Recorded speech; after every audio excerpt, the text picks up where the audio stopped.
Welcome to the Deaf Kid Show. Let's go. To all my listeners, please go to thedifferentbook.com and pick up a copy of my new children's book, Different. 10% of every book sold goes directly to the cystic fibrosis charity Emily's Entourage, which is searching for a cure for a unique mutation of the cystic fibrosis gene. I recommend Different to children ages 5 and up. Growing up as kids, we sometimes feel like we don't fit in with everyone else, whether it's our curly hair, a mole or freckle we don't like, being too tall or too short, the list goes on.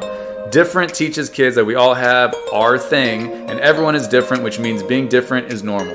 I'm very excited about this book and want to give as much as I can to Emily's Entourage, so please pick up a copy for your kids or grandkids or friends' kids and help me spread the word. Check out thedifferentbook.com for all the details, and if you haven't yet, please rate this podcast 5 stars and leave a review. It all really does help.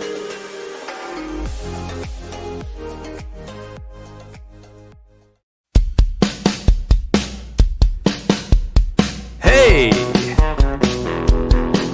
All right. Welcome to the GK Show. Fun music at the beginning. Yeah!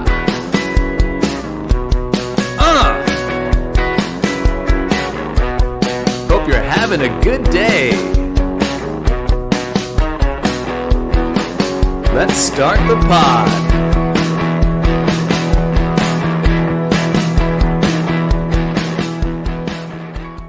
What's up and Happy New Year. I am finally back. I, first off, did not plan on taking such a long break from putting out pods, but I have been sick, and I'm still kind of sick, for like a month. I've just been I've been traveling a lot and everything, but I don't know what's going on. I don't like going to the doctor. I usually like to let things just pass through, but I finally had to go to the doctor, and they were like, yeah, this is just severe allergies, but I just feel like I don't know, but then I get the fever, so I go back, and they're like, well, that's weird. Why do you have that? And so, anyways, whatever. I am drinking a mediocre at best cup of coffee here in Glendale, Arizona, performing at Stir Crazy Comedy Club. 2 more shows tonight, 2 more shows tomorrow night, Friday, Saturday, January 10th and 11th. Anyways, I hope you guys had a great holiday. Hope you had a great New Year. New Year's Eve, it's so funny. My wife, anyone listening knew, she's like, what are we doing for New Year's this year? I'm just like, nothing. Excuse me, we're doing nothing until our kids are older. What are you talking about? What are we doing for New Year's this year? You know what I did? You want to know how fun my New Year's was? So I was sick and everything, and kids go to bed. My wife and I plan on, we're going to pop champagne. We have this bottle of, is it Cristal? I think we have a bottle of Cristal or something someone gave us. And we're like, yeah, let's pop that, whatever. We're sitting there just relaxing, watching TV. I could not even make it to midnight. I start falling asleep, and my wife catches me. She's like, you falling asleep? And I was like, no, I just can't. I can't stay awake. So I set an alarm on my phone. Listen to how much of a raging party this was. Set an alarm on my phone for 11:58 p.m., so I'll be able to wake up and say Happy New Year. My alarm goes off. I wake up. It's midnight. Obviously 2 minutes later. And my wife was exhausted too. She just walks up to me as I'm laying in my chair. She's like, Happy New Year, babe. I love you. Kisses me. Goes to bed. And I was like, I'm going to bed too. So not the craziest New Year's ever, but as long as I'm with my family, it's all that matters. I got some fun stuff. My book, people have been really buying my children's book at shows. This year I'm gonna actually put together some little mini commercials for online maybe and start really promoting it. If you guys are parents or parents, please help spread the word.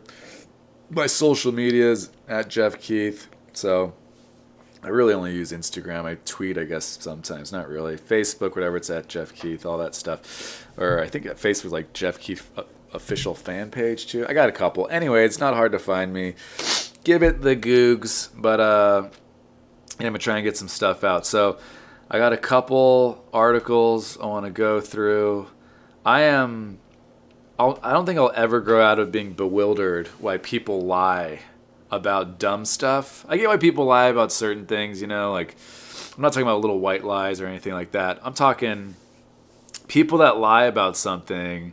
I've tried to do a bit about this years ago and I just couldn't figure it out to make it funny on stage, but don't lie about things I can Google as you're saying them. You know what I mean? If you want to lie and say, oh man, hey, good to see you. Oh, dude, last night I was at this bar and these guys attacked me, 3 guys, and I fought them off. It was crazy. Like one guy came and he swung and I just ducked it, punched him right in the throat, grabbed him by the head, flipped him over just like in a Steven Seagal movie or something, you know what I mean? Then his 2 friends were like, "Oh, now you're gonna die." And then one guy pulled out a knife, whatever. Like make up a story that I can't verify. No one got arrested. It wasn't on the news. Fine, okay, make that up. I don't care. There was a guy once I remember said we were in high school. Me and my friend showed up to a party. And we saw one of his friends, and he's like, the guy goes, "Where have you guys been?" He's like, "I already made out with 4 chicks." Excuse me. So, anyways, do we believe him? No. Can we prove it? No. Who cares though, right? But I'm talking about people who lie about stuff. I've had multiple people lie to me about knowing people that they don't know, that I know, that I just immediately go, "Oh, hey, like we have a mutual friend, so-and-so." And they go, "I don't know who that is." And I go, "What?" And I start describing what they look like and where they're from and how they say they know them. And they're like, "No clue who you're talking about." Why would you lie about something like that? I'm going to go ask the person, like I just said, like, "Oh yeah, my good friend so-and-so." And then someone goes, "That's my friend too. Like, I know that, blah, blah, blah." So, but multiple people lie about stuff like that. The thing that's really been just annoying for a while now is there's this guy who I knew when I was younger. He was younger than me, and I loved this guy. I knew him as a kid, and I loved him. Thought he was a great guy, a great kid and everything, and whatever. For some reason, and I don't know this guy very well anymore. He'll every couple years I'll see this guy. I'll bump into him. Like he'll come to a show of mine or something. A show of mine. And he'll just randomly tell me he played basketball at a school that I know he didn't play at. Because I used to play basketball with him during the time he said he was playing there. And if he was playing there, he would have been way better. But then also, when he told me that, I was like, "Oh, cool," And I told my parents, I'm like, "Hey, guess what? So-and-so's playing at blah, blah, blah." And then I looked it up, and he wasn't on the roster. And then when I saw him again, like a while later, I'm like, "Yeah, I was all excited, proud of you. I told my parents, that you're playing there." And I go, "You weren't on the roster." We looked it up. I tried to show him. And then he's like, "Oh, yeah, it's because I redshirted." So if you guys don't know anything about college athletics, if you redshirt, but you're on the team, you're still in the photo. You're still on the team. You're on the roster. You're listed on the roster. My best friend redshirted his first year at San Diego State. He was on the roster. He was on the team. He wasn't like not a part of the team. So I was like, okay. And then the next year, the guy tells me, "Oh, he's still playing there." So now you can't redshirt 2 years in a row. He's not on the roster again. The next year, he's on the roster again. Like I went back and looked up every year this guy possibly could have attended college. And anyways, he just keeps lying about it. But the thing is, like, I don't ask him when I see him. I just go, "Oh, whatever. The guy's lying about something weird. I don't know why he does it. It's kind of strange." But when I see him, and I just go, "Oh, how have you been?" That's the first thing he tells me. He tells me again. He's like, "Oh, man, good. I used to, I went to college at so-and-so, played basketball there." And it's like, no, you didn't. Why are you lying about this, dude? Like, it's on the internet, okay? It's on the World Wide Webby Webs. You can't just lie about something. Like, I could legitimately, as he's saying it, go, "Oh, cool," Google it on my phone, on my smartphone, and then just put my phone in his face and go, "What the fuck are you talking about, man? And why are you doing this?" I just don't get it. It has no effect on my life at all. But it's like, why are you doing it? You know what I mean? I'm a comic. I got a lot of time during the day to think about stuff. I'm going to think about that. You know what I mean? This coffee is really not good. When I first started drinking coffee, I had no idea what bad coffee was. And now I'm like, yep, This coffee stinks. But I still gonna drink it, you know? Cheers to the new year. All right. So, anyway, so that guy inspired me to look up an article from Psychology Today. 6 reasons people lie when they don't need to. This is what I'm into. You know what I mean? Yeah, you know, if you get caught doing something, you want to get out of it. You know, so you're like, you tell a lie, try and get yourself out of a sticky situation. We get why you're lying, at least. I don't get why this guy's lying. I have my theories, but whatever. Okay, so here we go. This is who's this posted by? I don't know. It doesn't even say. David J. Lee, yeah, author of Women Who Stray. Anyway, so well, that's interesting. I want to read it. David J. Lee, PhD. Pathological lying isn't a clinical diagnosis, though it can sometimes be a symptom of other issues, such as personality disorder or a manic episode. But some people get so accustomed to lying that they do so even when there is no clear purpose, and when their lies are easily disproven, leaving everyone scratching their heads over the point of their deceptions. Over the years, I've worked with a number of these people, so-called pathological or compulsive liars, and gained some insight into the way they think. Believe it or not, their lying makes some sense when you look at it through their eyes. Thank you. Let's see what this is. Number 1, the lie does matter to them. The number one reason people lie when it just doesn't matter is because they actually do think it matters. While everyone around them thinks it's an inconsequential issue, the liar believes it is critically important. They may be putting undeserved emphasis or pressure on themselves or on the issue, but you won't know unless you ask something like, it seems like this issue is really important to you. Why? Okay, that's what I want to do next time I see him. I really just want to like take him aside so he's not in front of like his girlfriend or friends or whatever, and just be like, hey man, like, why are you telling me this? Like, I don't get it. Like, I always really liked you. Why are you lying to me about something stupid? That's what I really want to do next time I see him, and I probably will because I just don't mind uncomfortable situations as long as I'm initiated, I guess. Number 2, telling the truth feels like giving up control. Often, people tell lies because they are trying to control a situation and exert influence toward getting the decisions or reactions they want. The truth can be inconvenient because it might not conform to their narrative. That sounds a lot like somebody else I know that was lying. Big gaslighter. Number 3, they don't want to disappoint you. It may not feel like it to you, but people who tell lie after lie are often worried about losing the respect of those around them. They want you to like them, be impressed, and value them. And they're worried that the truth might lead you to reject or shame them. This is what I kind of think about this guy.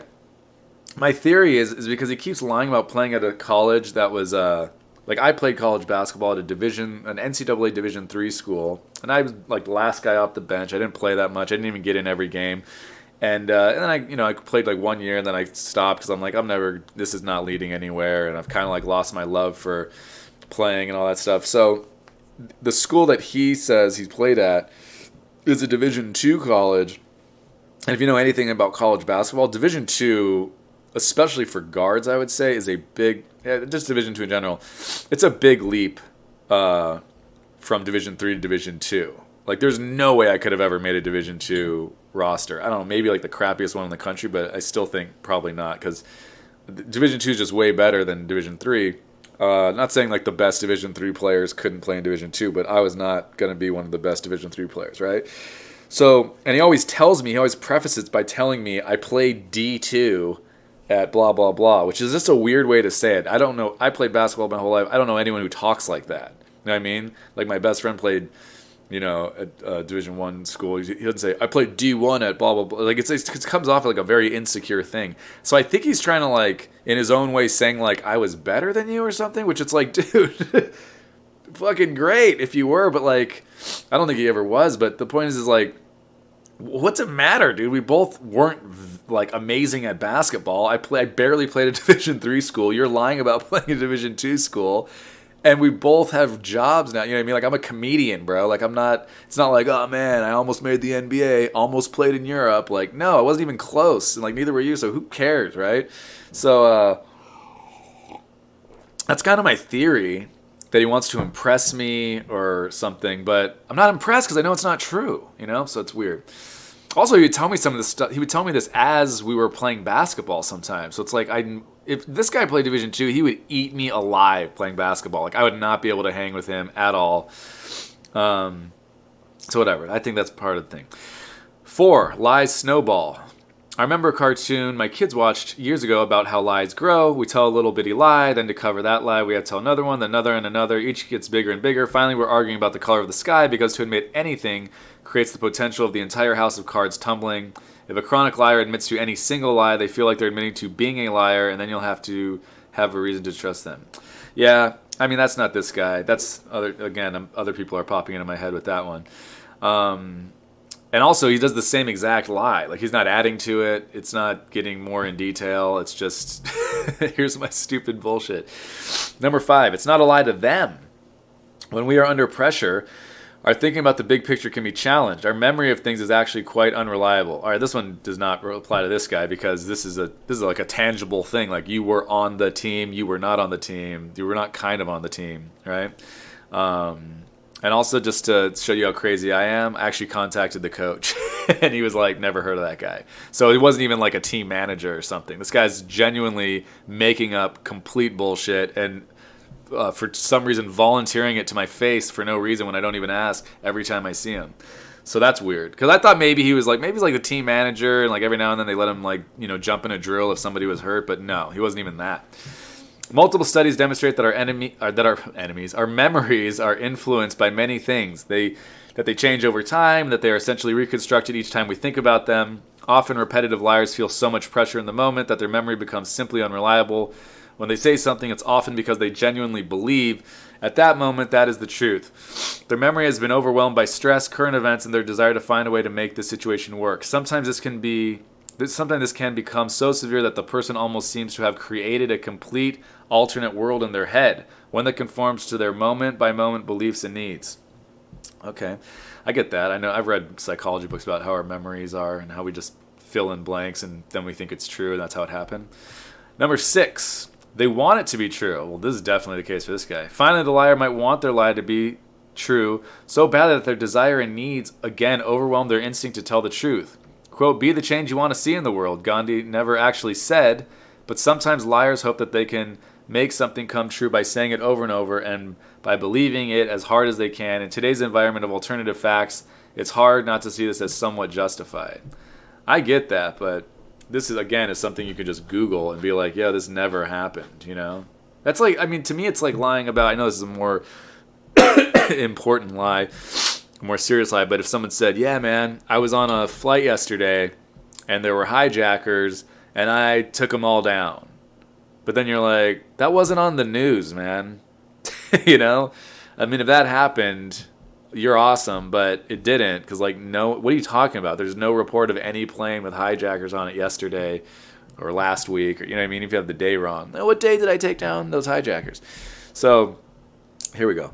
People, by and large, are honest by default. Most people tell the truth most of the time. Our very capacity for language is built on an assumption of honesty. We agree that the words we use mean the same thing consistently, and we don't use words deceptively because this would render language and the very communication of ideas impossible, except for lawyers and politicians. Some people lie more than others, but even frequent liars are actually honest most of the time. But it stands out dramatically when their deceptions are so blatant, easily disproven, and seemingly unimportant. Thank you. As frustrating as it is when people tell whoppers, we can begin to understand the motivations behind them, asking the person, why is this situation so important to you? Or why do you need me to see this the same way you do? Can be a useful, non-threatening way to get at the foundations of stress and desperation that often underlie deceptions. Don't ask why are you lying. Okay. We need to remember that the person is often motivated by not being seen as a liar, and this question paints them into a corner. Of course, understanding a big fibber's motivations and having empathy in such situations is valuable, but to function effectively in the real world, we also need to learn to be more honest. Communicating empathy for a person's desperation can be a valuable tool to give them permission to tell the truth. And then, recognizing and reinforcing when a person does tell the truth is a powerful way to get more truth-telling. It shows people that the truth is not scary and that the world won't end when the truth comes out. Yeah, well, I don't know how to, even in a nice way, I'm still saying to this guy, why are you lying? If I'm like, why is it so important to you? Because the end of that sentence is that you're making up bullshit, that you're lying to me. Why are you lying to me? All right, let's go to another article. These articles, I always have all these articles ready to go, and then I forget how long it takes to get through some of them. So, let's see. This one looks good. Okay. These things used to be considered trashy, but are now classy. I like this. This will be interesting. This is always nice how the world changes, you know? So let's see. Things that used to be considered trashy, but are now considered classy by Sierra Seipert. That's a cool name. Sierra with a, Ciera. Cool way to spell it. Trends are constantly changing, and it's so hard to keep up with what's in and what's out. Every month things can change, and what used to be lame can suddenly be the new cool thing that everyone is obsessed with. How can one possibly be current with everything that's going on with so much change? When you look at trends that are now considered classy, it's good to know that before they reached their fame and popularity, they were probably at one point kind of trashy. From food to fashion to music, everything at one point was cheap and kind of crummy. Although there are some timeless classy items, many trends had a rags to riches stories, and now it is time to celebrate the pieces of trash that have made a serious glow up. It's all about history, and we are here to get to the root of these trends and get excited about their new classy lifestyle. It's difficult to stay relevant recently. Let's get to the things. It's difficult to stay relevant recently with trends so frequently changing. Every week there's a new meme, a new fashion trend, a new makeup look. It's overwhelming. For hipsters, it's even more difficult. How are they supposed to stay ahead of the trends when they change so quickly? They have to be different, but it's so hard. It's time to be frank. We just have to look at the facts and jump on all the trends one at a time. We thought we're once trashy. What is going on? It's okay to come clean, just be honest with ourselves. What are the things? Where else have we go besides Reddit to ask people what they think? They have the best ideas. Are these... Have I been skipping them? No, these are ads, right? I'm looking at these pictures and I'm like, was I supposed to say these things? These are ads. I was like, Air Jordan Retros. Those have always been cool. Okay, handmade goodies. There, this is the first one, I guess. Homemade, local, homegrown, handmade. Used to be a sign that you were poor. That's true, and now it's kind of like cool. Homegrown is so in. Growing your own food, making your own clothes, and shopping locally is now an incredibly popular way of living. It's not just a trend, but a way of living that positively benefits you and planet Earth. No longer a sign of poverty, but a sign of just being woke. I'm woke. Make my own food. Certain types of music. Jazz. You're one classy human if you love jazz. When jazz first started, it was associated with drinking, drugs, and living a scandalous life. Now jazz is seen as some of the classiest music out there. If you listen to jazz music, consider yourself better than everyone else. That's pretty funny. That is, I realized that one actually. The liquor you drink. Let me take a sip of the coffee. The liquor you drink. In the 1950s in Australia, beer was considered a respectable drink for the moderate gent, while wine was for alcoholics. A few waves of Italian and Greek migration really changed things, and now wine is a higher class drink. All right. Well, unless you're drinking out of a box, right? Being a wine connoisseur is about as classy as you can get.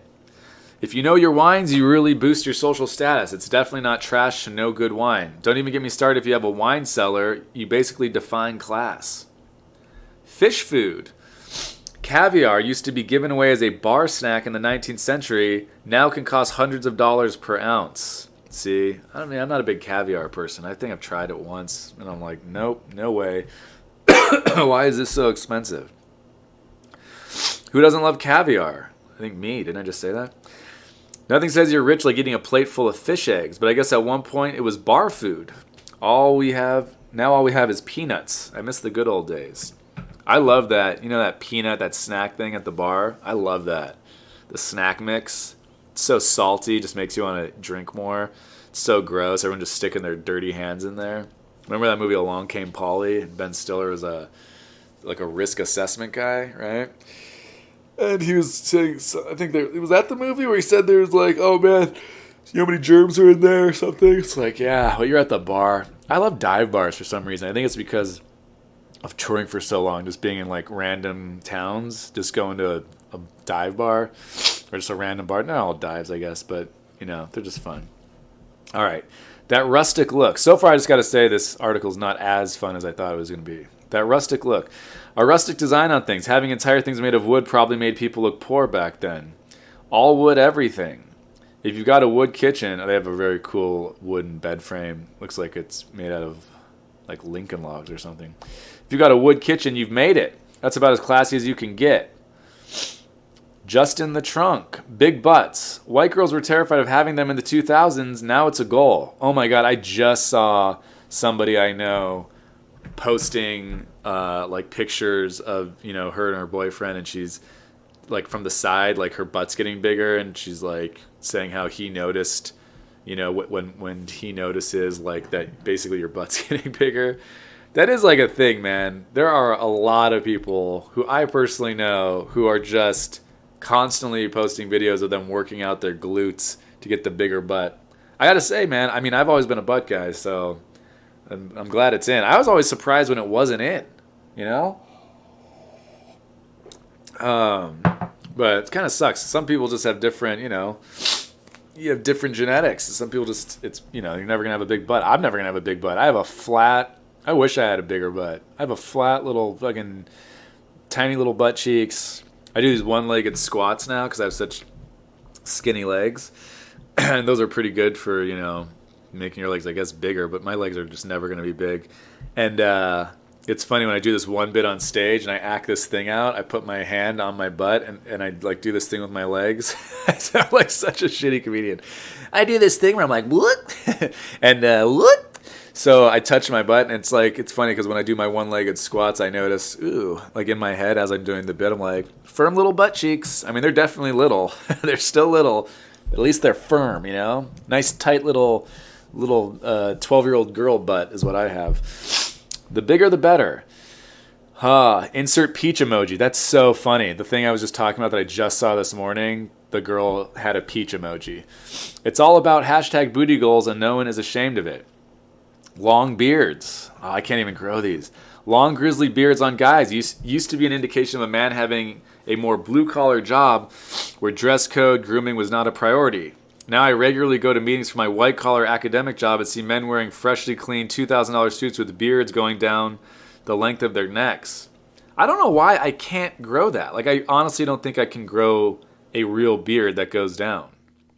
Like, how long does that take? How long am I supposed to wait to shave? Because I really don't think it's possible for me. Maybe it takes, does it take like 6 months or something?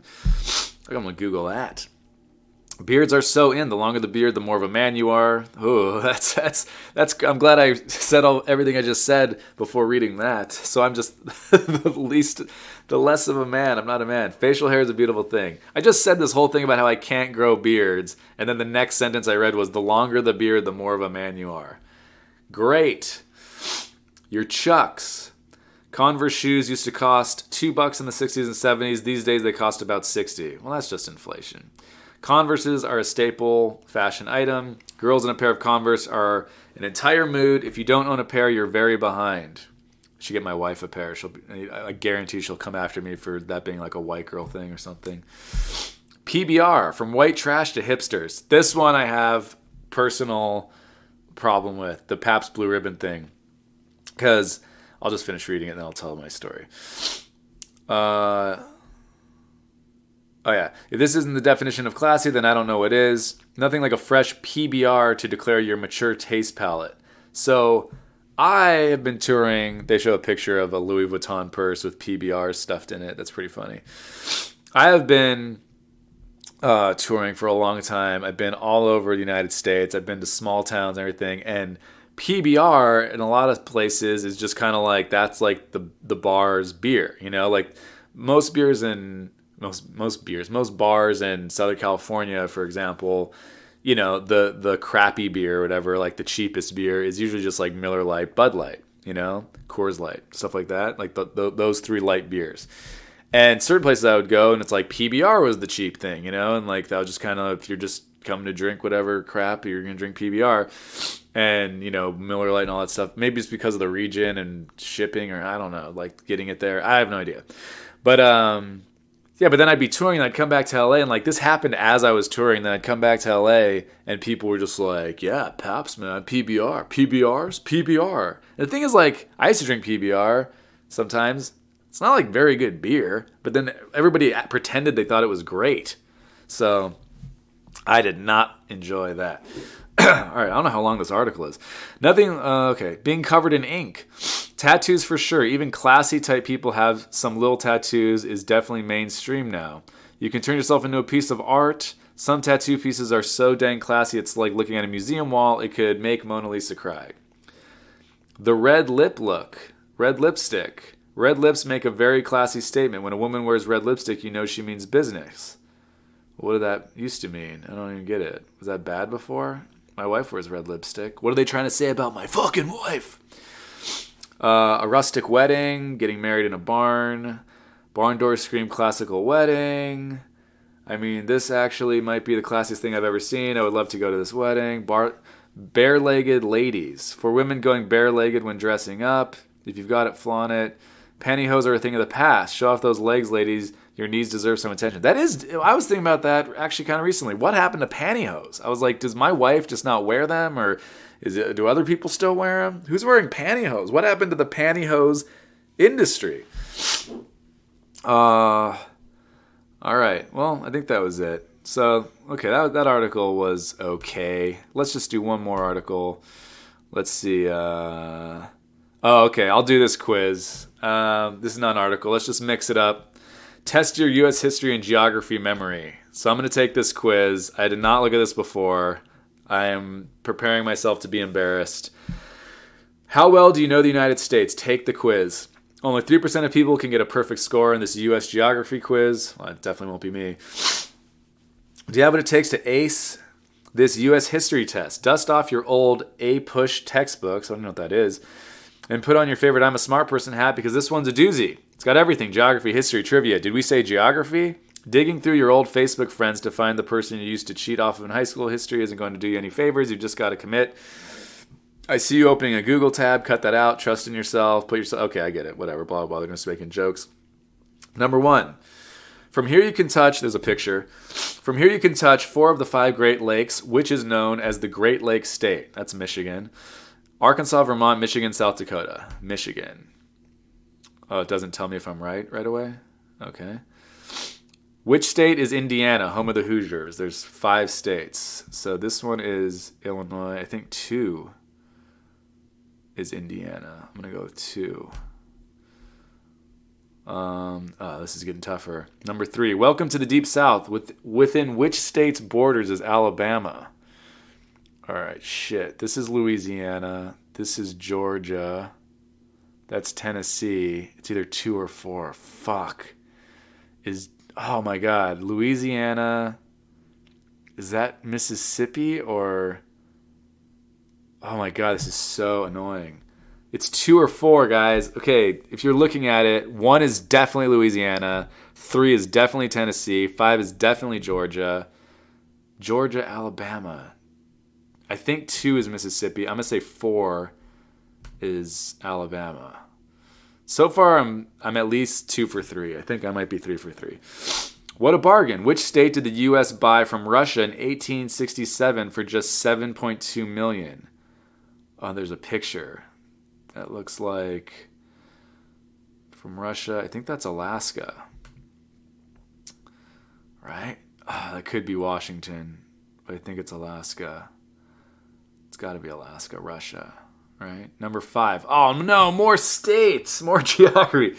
Which state is home to the famous Mount Rushmore? Oh, that's North Dakota, but they're numbered. Oh, shit. So I think that's 3. I'm going to go with 3. Let me look at it one more time. 1 is, I think that's Montana, number 1. 5 is, why do I not know what 5 is? 5 is right. Okay, whatever. I think it's 3. Because it looks like those are the Dakotas. Wait, is Mount Rushmore North Dakota or South Dakota? Fuck me, dude. Is Mount Rushmore in South Dakota or North Dakota? I'm so tempted to Google. Oh, fuck. Fuck. North or South Dakota. Damn it. The thing is, if I knew the answer, I would know what number. Because I definitely know those are the Dakotas. Mount Rushmore is in... I'm just going to go with North Dakota. I feel like that's wrong. Shit. Number 6. More state numbers. In this state, you'd better live free or die. Where is New Hampshire? Oh, I've been in New Hampshire so many times. That's Maine. This is, I think, Pennsylvania. No, that's not Pennsylvania. What the fuck am I talking about? That's New York, I think, is number 4. So it's 3 or 2. One is Vermont. One of the 3 or 2. One is Vermont. One's New Hampshire. I think 3. It could be 2. This is like I was started off pretty well. Continue the quiz. Does it tell me how I'm doing so far at least? Come on. Which state capital is Santa Fe? That's New Mexico, but again, they're numbered. You don't get to... 5 is Texas, 4 is Oklahoma. 1 is definitely not New Mexico. For some reason, I'm blanking on what 1 is. 2 or 3. New Mexico is 3 because it borders Texas. I know that because I've driven through. All right, number 8. The state's capital, Harrisburg, was a major part of the Underground Railroad. It's Pennsylvania. Thank you. There's no numbers that time. They actually gave Maryland, Virginia, Pennsylvania, Washington. Number 9. Late to sleep, late to rise. Which is the last state to start the day? Oh, fuck. Alaska, Hawaii, Florida, Texas. Oh, Florida. Wait, no. I almost fucked that up. Florida. Oh, I almost messed that up. This is a trick question, I think. Because you think it's Hawaii, but I think is Alaska technically... I think it's Alaska. Nope, I've been to Alaska. What was the time change? Oh, shit. Hawaii is way out there. Is this like one of those things where the globe is curved? So Florida starts, then Texas, and then it's either Hawaii or Alaska. When you look on a... Oh, what was the time change in Alaska? Shit. I've been these places. I've been to all these places. I think it's that thing where like Alaska curves, and in real life, it like I think Hawaii is actually east of Alaska. It's like, what's the most western state? I'm gonna go Alaska. I think this is a trick question. Oh fuck. Number 10. I hope this is only 10 questions. This is only number 10. I feel like I've done 25 questions. This state's motto is the Latin word for "I lead." Which state led its way to secede from Massachusetts in 1820? New Hampshire, Connecticut, Rhode Island, Maine. Massachusetts. I feel like Rhode Island, right? The state's motto is the Latin word for "I lead." I wish I knew. Fucking, oh my god, that could be. Oh fuck. I think Massachusetts is one of those states. I was looking at another question that I couldn't remember. Oh, fucking I think it's probably New Hampshire or Rhode Island. Damn it! I lead. What is I lead in Latin? I lead. Would New Hampshire lead? Or fuck. I'm clicking Rhode Island because I clicked it, and they say when you take tests, don't change your answer if you're not sure, but I'm pretty sure it might be New Hampshire. Number 11. Which of these is the least populous state in the Union? Okay, so this is Oregon. These are numbered again, so they don't tell you the names. Oregon. 2 is Idaho. What the fuck is 4? It's not. What's northeast of Utah? It's like a square. That's it. And then 3. Is 3 Montana? I thought something else was Montana before. I think 3 might be Montana. I think it's... I don't know what 4 is. I think it might be 3. I think Montana does not have a lot of people. I've been to a lot of their biggest cities, and there's not a lot of people. Number 12. Which of these tall structures is in New York? Empire State Building, Space Needle, Washington Monument, Gateway Arch. Oh my god, that was the easiest question so far. Well, there's been some other ones. Last question. Thank you. How would you rate this quiz? I loved it. It was pretty okay. Not great. I'm going to say I loved it. It really made me think. Guys, there's a possibility I got all these right, but I'm pretty sure I got a couple wrong. But I could have guessed right on a couple of them, and then I'd be in that 3%. So I'm going to click I loved it. Show me my results. Come on.